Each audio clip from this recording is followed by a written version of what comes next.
Vous allez à pied, les enfants?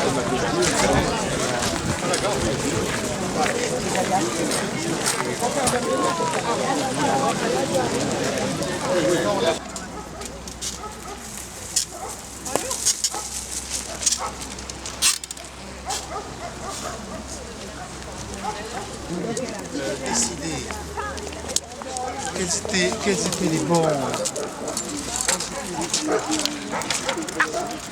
Le passage au musée. Ça y est.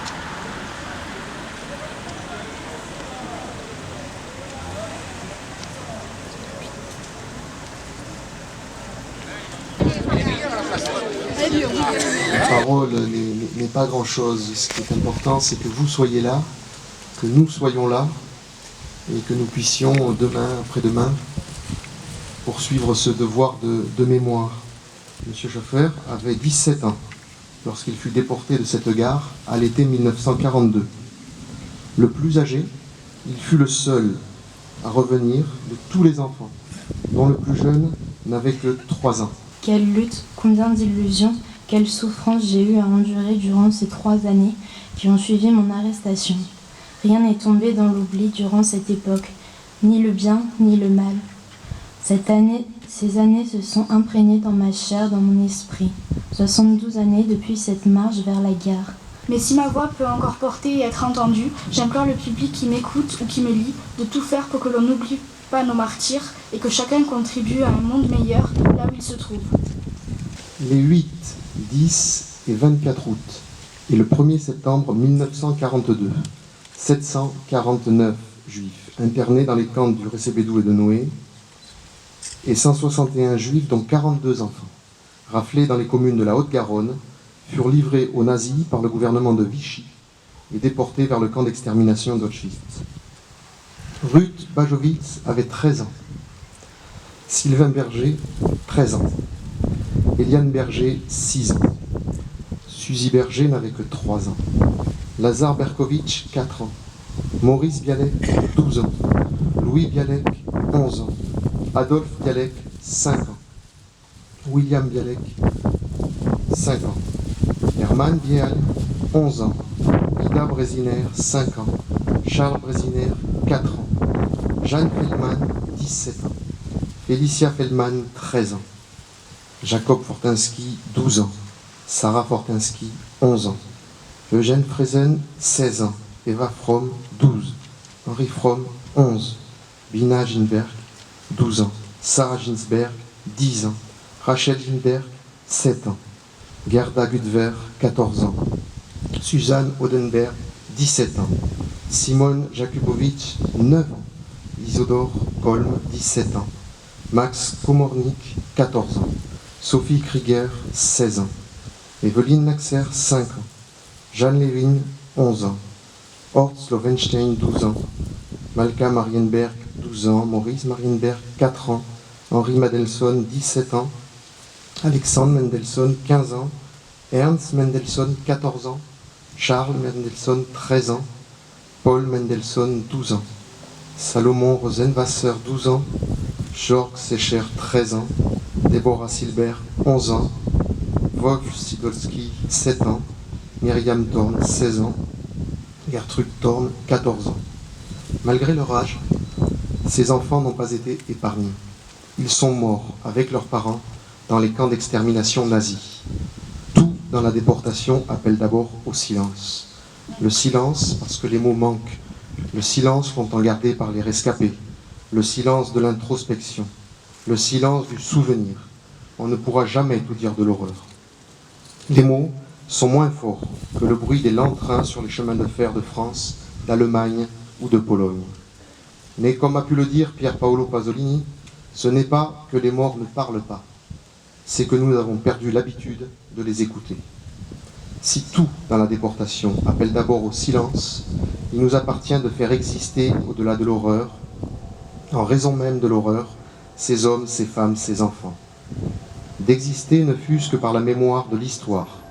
Mais l'histoire ne peut se contenter d'un enchaînement de dates, pas plus que de dormir dans les rayonnages des bibliothèques.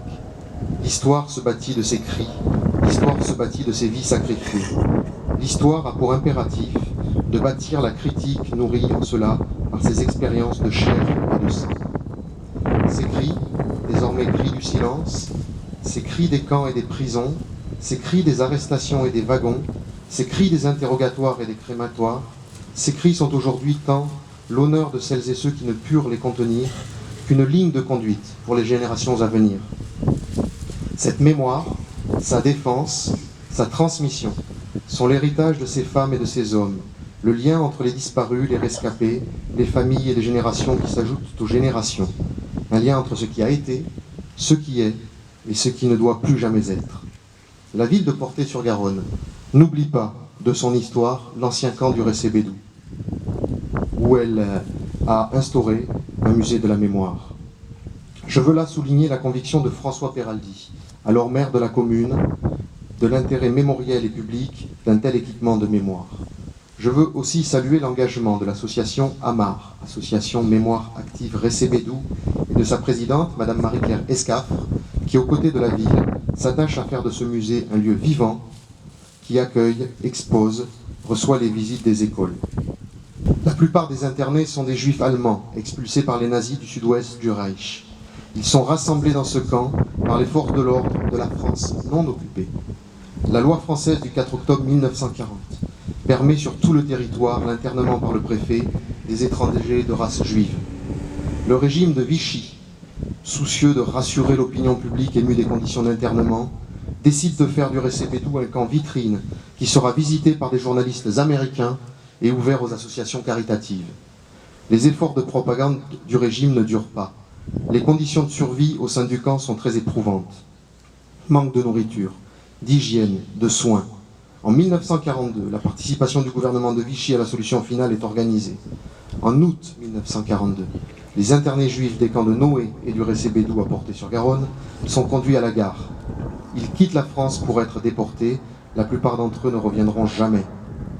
Les témoignages de visiteurs ou bénévoles comme Laurette Alexis Monet, le courage d'anonymes comme la jeune Marianne Cohn, qui réussirent à sauver des enfants du camp avant la déportation, la résistance du curé de Portet, l'abbé Jean Gergen, parviennent à faire parler de la réalité du camp. La voix forte de l'archevêque de Toulouse, le cardinal Saliège, dénonçant dans une lettre lue dans toutes les églises du département: dans notre diocèse, des scènes d'épouvante ont eu lieu, emporte la décision de fermeture du camp du Récébédou en septembre 1942. Le souvenir de cette période est inscrit en plusieurs endroits à Portet-sur-Garonne.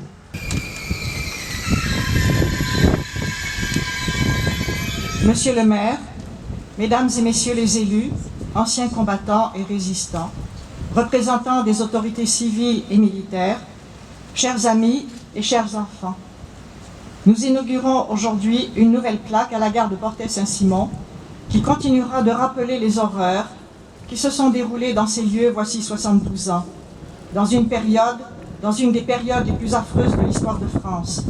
C'était la guerre, et l'Allemagne nazie ravageait l'Europe, provoquant ruine et destruction, et la mort de plus de 50 millions de personnes, dont 6 millions de juifs, plus spécifiquement condamnés, parce qu'ils devaient disparaître jusqu'au dernier. Portet-sur-Garonne n'a pas échappé à ce drame, avec le camp d'internement du Récébédou et les 4 départs de cette gare vers Auschwitz, qui ont eu lieu en août et au début septembre 1942. Nous complétons aujourd'hui cette mémoire en y inscrivant le nom et les âges des enfants déportés. Parce que dans cette ignominie, il y avait des enfants, eux aussi condamnés au nom de la race. La plus jeune déportée de cette gare n'avait que 3 ans. Le seul rescapé de ces jeunes, Paul Schaffer, âgé de 17 ans, n'a échappé à la chambre à gaz que parce qu'il a eu le réflexe de se joindre à la colonne des hommes sélectionnés pour le travail forcé auquel il a survécu. Ces déportations ont fait suite à l'immense rafle perpétrée en zone libre le 26 août 1942 envers 10 000 juifs assignés à résidence ou déjà internés dans les camps de Récébédou, Noé et Gurs. Elle avait été ordonnée par le gouvernement de Vichy à la suite d'une décision de Pétain dans un souci de conciliation avec les Allemands en place en zone occupée. Cette rafle de zone libre, où pas un seul soldat allemand n'est intervenu, a eu lieu pour compenser et compléter la rafle du Veldiv. C'est le transfert à pied des malheureuses victimes depuis le camp d'internement du Récébédou jusqu'à la gare de Portet, distante de 2,5 km, accablés, traînant leurs bagages et titubant de fatigue, qui, en provoquant la compassion des passants, a été à l'origine de la lettre pastorale de Monseigneur Saliège, qui s'indignait et se révoltait contre ces traitements horribles, appelant la population à une attitude d'entraide et de secours. Si l'antisémitisme, l'intolérance et la xénophobie ont provoqué au cours des siècles des drames et des crimes impardonnables, rien n'a jamais égalé ce qu'a été la Shoah du XXe siècle, avec ses véritables usines de chambres à gaz et de fours crématoires. Mais la destruction voulue et programmée des Juifs d'Europe a été le précurseur d'autres crimes, d'autres génocides, qui sont autant de démonstrations que les hommes n'ont pas encore compris que la haine, l'antisémitisme, le racisme, l'intolérance, le mépris mènent au crime absolu.